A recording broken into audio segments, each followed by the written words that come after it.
안녕하세요, 미스터 논란입니다. 손흥민이 뛰는 토트넘 소식 전해드립니다. 오늘 토트넘 팬들은 파브리지오 로마노 기자가 트위터를 통해 전한 한 소식에 크게 분노했습니다.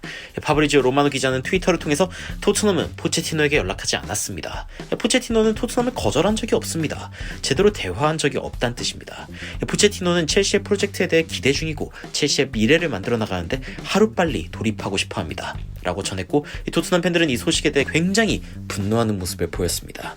제발 우리 수뇌부 다 잘라버리고 싶다. 현재 토트넘은 포스테코글루, 슬롯, 나겔스만 등 다양한 감독들에게 거절당했다는 소식이 들려오고 사실 이제 무슨 감독이 토트넘에 올지도 모르겠습니다.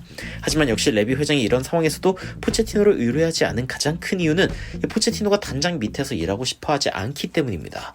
한 팬은 댓글을 통해 그는 단장 밑에서 일하기 싫은 거야. 어떤 단장이든 자신은 밑에 있길 바라겠지 라며 포체티노의 입장을 정리했는데요. 만약 다음 시즌 포체티노가 부임한 첼시가 승승장구하는 상황에서 토트넘이 망해간다면 사실 그때부터는 이 레비 회장의 퇴임이 실시간으로 가까워지는 상황이라고 봐도 무방할 텐데요. 그런데 일부 팬들은 토트넘에 포체티노가 오는 것에 대해 너무 기대하는 것 아니냐면서 지금 생각해보면 사람들이 이 포체티노보다 이 포체티노라는 개념 자체에 너무 빠져있는 거 아니냐라는 발언을 전하기도 했습니다. 실제로 토트넘에 포체티노가 온다고 해도 토트넘이 그렇게까지 희망이 있는지는 알 수 없다는 반응도 있었고, 사실 두 번째로 누군가가 온다고 해서 잘 풀릴 리가 없다는 반응도 있었는데요. 이쯤 되니 과연 그런가 싶은 생각이 들어서 조사를 좀 해봤습니다.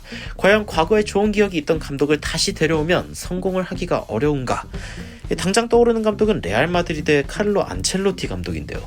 그는 2013년부터 2015년까지 레알을 이끌며 2014년 챔스 우승을 이뤄낸 바 있습니다. 안첼로티는 2021년 다시 레알로 돌아왔고 그 시즌 바로 라리가 우승을 기록하기도 했는데요. 지난해에는 챔피언스리그 우승까지 기록하면서 꼭 좋은 기억이 있던 감독을 다시 데려오면은 좋은 결과를 낼 수 없다는 편견을 깬 감독이기도 합니다. 첼시에서 무리뉴 감독 역시 비슷하죠.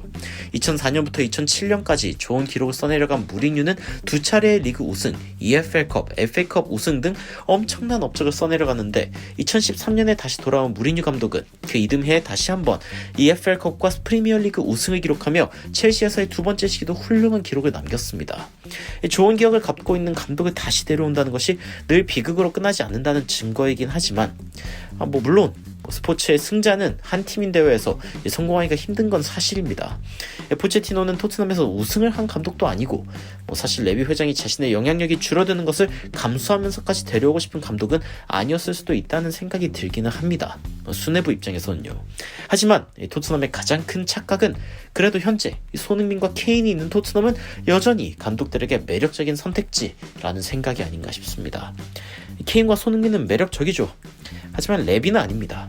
레비는 사람들이 어떻게든 지나간 일들에 대해 좋은 기억만 남기면서 이 포체티노에 대해서도 잘못된 판단을 하고 있다고 믿고 싶은지 모르겠지만 이제 토트넘은 이름이 있는 감독이 올 확률이 거의 사라져가고 있는 상황입니다. 포체티노를 무시한 레비 회장은 과연 다음 시즌을 맞이하기 전 제대로 된 감독이나 데려올 수 있을지 정말 의문인데요. 하루빨리 토트넘이 정신 차리거나 손흥민을 하루빨리 이적시켜주길 바라면서 영상 마치도록 하겠습니다. 여러분들은 현재 토트넘을 보면서 어떤 생각이 드시는지 댓글로 남겨주시고 좋아요와 구독 눌러주시면 더욱 흥미로운 이야기들로 다시 찾아뵙도록 하겠습니다. 지금까지 놀라운 논란 미스터 논란이었습니다.